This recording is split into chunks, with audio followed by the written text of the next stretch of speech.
नमस्कार। इस वीडियो में आप सभी का स्वागत है। हम लोग कर रहे हैं क्लास 12 केमिस्ट्री का चैप्टर 1, जिसमें प्रीवियस सेशन में जाना गया क्रिस्टल दोष के बारे में। क्रिस्टल दोष होता क्या है? तो सबसे पहली बात कि जो क्रिस्टल होते हैं उसमें उनके कणों का, परमाणुओं का अपना एक नियमित व्यवस्था होता है, निश्चित व्यवस्था होता है। और जब इस व्यवस्था में गड़बड़ियां उत्पन्न हो जाती हैं, यानी कि अव्यवस्था हो जाता है, तो इसी को क्रिस्टल दोष कहा जाता है। प्रीवियस सेशन में खूब अच्छे से बताया गया है। यदि आपने उसे नहीं देखा है तो प्लेलिस्ट में वीडियो है, जरूर देखें, या इस वीडियो के डिस्क्रिप्शन में उसका लिंक है, वहां से आप देख सकते हैं। क्रिस्टल दोष में बताया गया कि क्रिस्टल दोष दो प्रकार का, एक को कहा जाता है रेखीय दोष और दूसरे को कहा जाता है बिंदु दोष। तो रेखीय दोष हमारे सिलेबस का है नहीं, इसलिए रेखीय दोष के बारे में विस्तार से वर्णन नहीं किया गया, केवल उसकी परिभाषाओं को ही देखा गया।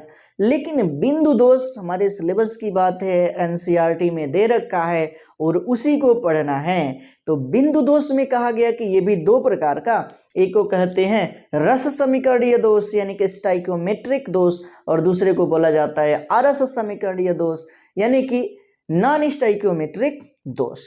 रस समीकरणीय दोष भी दो प्रकार का होता है, एक को कहा जाता है शाटकी दोष और दूसरे को कहा जाता है फ्रेंकल दोष। तो पिछले वीडियो में जाना गया शाटकी दोष के बारे में और आज हम पढ़ेंगे फ्रेंकल दोष के बारे में। तो आज हम लोगों का हेडिंग हो जाएगा कौन सा? क्रिस्टल दोष। क्रिस्टल दोष, क्रिस्टल डिफेक्ट। बोला गया कि क्रिस्टल दोष दो प्रकार का, एक को कहा जाता है रेखा दोष और दूसरे को बोला जाता है बिंदु दोष। ये दो प्रकार का, एक को कहते हैं रेखीय दोष जो कि हमारे सिलेबस में है नहीं, और दूसरे को कहा जाता है कौन सा दोस्तों? बिंदु दोष। बिंदु दोष। तो बिंदु दोष भी दो प्रकार का, जिसको कि पढ़ना है। बिंदु दोष को ही पढ़ना है, इससे तो पढ़ना नहीं है। एक को कहते हैं रस समीकरणीय दोष, रस समीकरणीय दोष। स्टाइकोमेट्रिक दोष, स्टाइकियोमेट्रिक दोष,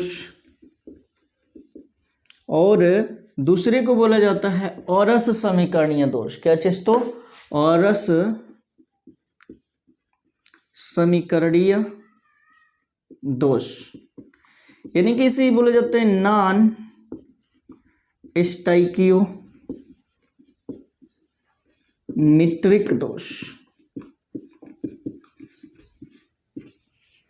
तो यहाँ पे हमने जो टॉपिक स्टार्ट किया था वह टॉपिक क्या है? रस समीकरणीय दोष।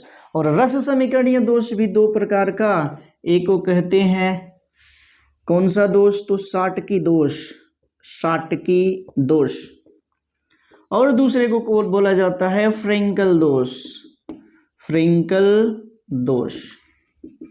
तो ध्यान देना है, शाटकी दोष हमने बता दिया है, शाटकी दोष को हमने पहले बता रखा है। अब हम पढ़ेंगे क्या? फ्रेंकल दोष के बारे में। फ्रेंकल दोष, और जैसे ही फ्रेंकल दोष कंप्लीट होगा पढ़ा जाएगा नॉन स्टाइकियोमेट्रिक दोष। तो ठीक है, तब हमारा आज का हेडिंग हो जाएगा फ्रेंकल दोष। देख लेते हैं फ्रेंकल दोष है क्या, देखते रहना है। यहाँ पे फ्रेंकल दोष की बात किया जाएगा। फ्रेंकल दोष, तो फ्रेंकल एक वैज्ञानिक का नाम है जिन्होंने कि क्रिस्टल में दोष उत्पन्न देखा था, और उसी के नाम पर उस प्रकार के दोष को बोल दिया गया फ्रेंकल दोष। कौन सा दोष? तो फ्रेंकल दोष। इसी को विस्थापनीय दोष भी कहा जाता है, या इसे ही बोला जाएगा विस्थापनीय दोष।